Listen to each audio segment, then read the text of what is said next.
Okay, so today we're going to go over division of fractions.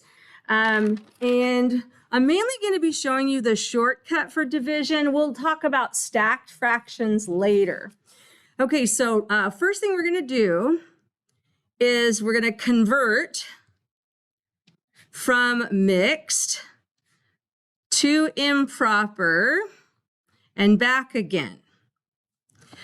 Mixed numbers oftentimes come up, but you can't use the division algorithm in mixed form. You have to change it to improper form. Okay, so I'm going to show you two different ways to convert from mixed to improper. One of them is with no shortcut, just simple math, and then I will show you the shortcut. The shortcut's great, but if you have trouble remembering it, then the first method I show you is probably going to be the better one for you.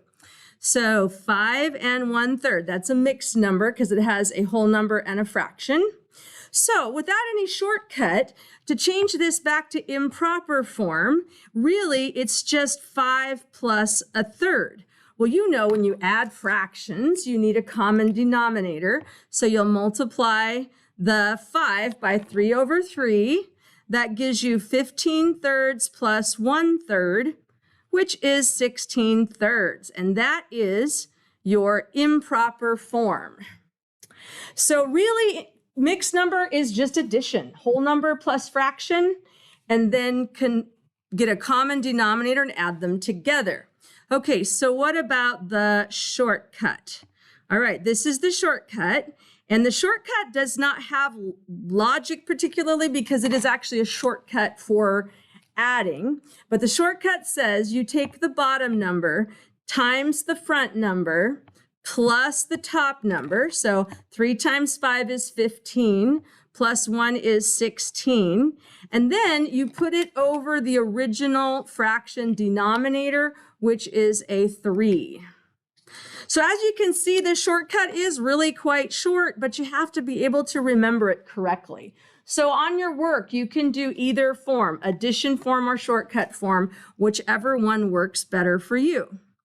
Okay, example 2. So now we're going to go from an improper fraction to mixed. And this is something that you would do at the end of a problem, particularly an application problem where mixed number makes more sense, like 2½ cups of flour makes a lot more sense than 5/2 cups of flour.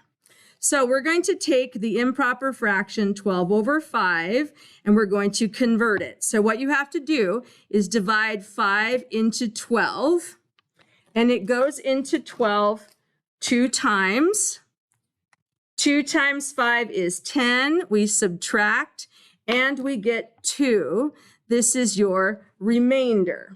Okay, so using this information, the quotient, how many times it went in, is a 2.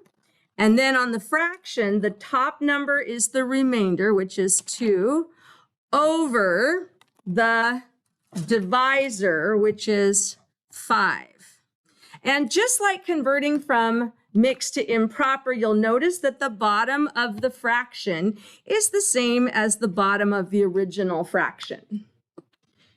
All right, let's do one more of these before we move on. So example 3, we're going to convert 14/3. So we're going to divide 3 into 14. 3 goes into 14 4 times, which is 12. We subtract and we get 2 as the remainder. Okay, so using that information, 4 is the large number, that's the quotient. The top of the fraction is the remainder, which is 2. And the bottom of the fraction is the divisor, which is 3. So again, the bottom of the fraction is 3, and the bottom of the mixed number fraction is also 3. All right, so that's your conversion. So Roman numeral 2. This time we're going to do division.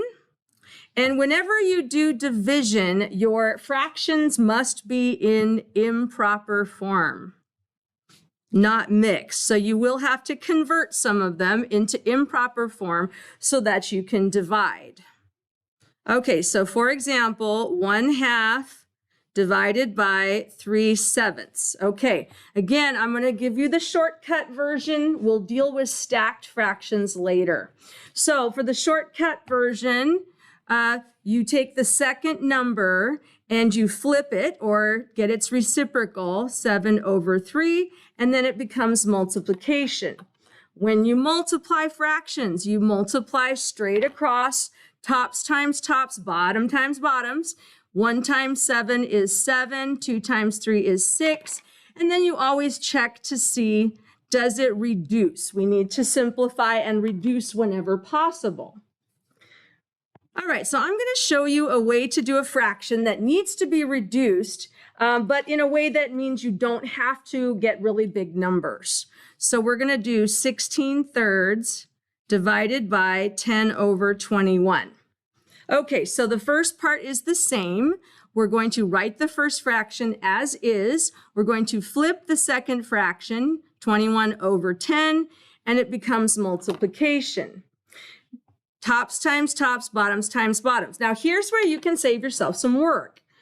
If you multiply 16 times 21, you're going to get a very, very, very large number that then you're going to have to break back down again into factors to reduce the fraction. So instead of multiplying them out, why don't we just factor them on the first step?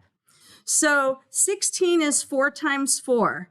So 2 times 2 is 4. 2 times 2 is 4. 21 is 3 times 7. So we're still multiplying them together. We're just writing them in their factored form, multiplied together. On the bottom, 3 is prime, and 10 is 2 times 5.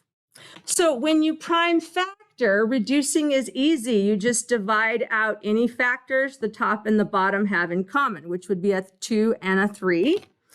And then you multiply what's left. 2 times 2 times 2 is 8. 8 times 7 is 56 over a 5.